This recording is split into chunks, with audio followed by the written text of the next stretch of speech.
Today, I'm going to be reviewing Lord of the Rings of Power, which is on Amazon Prime. But, however, before I do that, be sure you hit that subscribe button, hit that like button, and hit that bell icon so you can be notified of future videos and live streams. Because 94% of the people watching this video right now are not subscribed, so what are you doing? Go ahead, hit that subscribe button, and be notified of when I do future videos and live streams. It's not that hard. Anyways, Lord of the Rings of Power is probably, it is absolutely Amazon's biggest show to date. And honestly, it's the biggest show of all time. This is the most expensive show of all time. This show cost $250 million just to get the rights to Lord of the Rings, and this one season alone cost $465 million. And if I do the math real quick, you're getting roughly $58.1 million per episode. That's a lot. And in terms of production value, money well spent, because this looks amazing. Now, there are some green screen shots on boats where I can tell it's green screened, like they're not really shooting outside, but for the most part, especially when you get into like the mountain that the dwarves live in, like it's some of the best, it is by far the best CGI you will ever see in a television series. And I would even go as far as to say this, that other than Avatar 2 and maybe Doctor Strange 2, and yes, I'm counting Avatar 2 because even though it hasn't come out yet, I mean, come on, it's Avatar 2.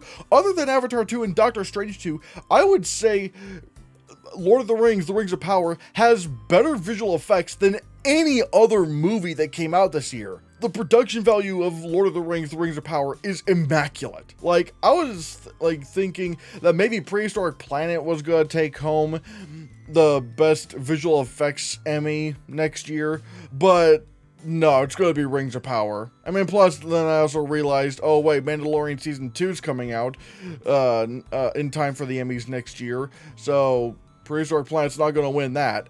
But again, I think even Mandalorian's gonna get pummeled by Rings of Power in the visual effects category. And let me just be clear about this right now, I really don't care about the book accuracy to the Tolkien lore, because it's an adaptation. You're gonna take liberties, like, that's just a fact. People complain about, oh, this show isn't accurate to Lord of the Rings, it's not respecting J.R.R. Tolkien's work, are really forgetting two things. One, I mean, no one complains about Jurassic Park. Like, Jurassic Park is radically different from the books, but everyone seems to love the movie, so there's that.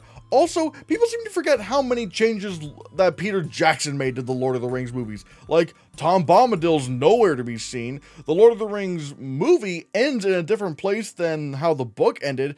And if I'm not mistaken, Arwen didn't save Frodo from the ring wraiths. So, again, it's just a bunch of hypocrisy. Again, if you don't like the show on its own merits, fine, but don't go and say, oh yeah, I'm a Tolkien purist when it comes to the lore and the accuracy to the books, because fuck, no you're not. So, like, I'm just judging this on its own merits as a series. Like, so how do I think this series works? I really like it. I will say, it admittedly starts off a bit slow. Like, I don't mind a slow pace, but there's a difference between slow pacing and just being slow, and there's just not much pacing. It didn't completely wreck the first episode, but, you know, I was like, okay, let's get it going, come on. And the show does find its pace later on, and it's one of the reasons why I think Season 2 is going to be even better, because all this groundwork has already been laid out, and so they can get on with more of the story that's actually important. But admittedly, the show does start off a bit slow, but like I said, it does pick up the pace, especially, you know, in the latter half of the season. Now let's talk about some of the characters. I'm not going to talk about all the characters, I'm just going to talk about the ones that really stick out to me the most. For one, Galadriel. And I'm going to say this, I think Galadriel in Rings of Power is more compelling as a character than she was in the Lord of the Rings movies, or even the Hobbit movies for that matter. Granted, like, we do see a lot more of her. Like, she is practically one of the main characters of this, whereas in Lord of the Rings and The Hobbit, she was a supporting character. But you really do get a lot more depth as to, you know, what she would become later on in the movies, because, you know, there's like this one scene in Lord of the Rings, The Fellowship of the Ring, where, you know, she just flips out on Frodo when, you know, he offers to give her the ring. And it's like, where the fuck did that come from? But the Rings of Power actually kind of does show where that personality began. How do I describe it? She's a hero, but she's also kind of an asshole. Yeah, she does want to do the right thing, and she's, you know, trying to, you know, find and kill Sauron. Great, but she doesn't really have much empathy for others, except for those around in her, like, very small circle. But I do feel like the show does a really good job at developing her character beyond that. And I just feel like she's more compelling in this than she was in Lord of the Rings movies. Again, I'm not saying she's bad in the Lord of the Rings movies. She served her purpose in the story, because obviously she was not the main character. But I feel like she's a lot more compelling in this series, in my opinion. Also, I will say my favorite character in this series is Durin the Fourth, especially when he's with Elrond. My god, this guy, he feels the most like Lord of the Rings, like, in this series. Like, I love the way he's played. Like, the banter between him and Elrond is real. Like, it can be really funny, but also, you know, you really do feel the care that these two have for each other.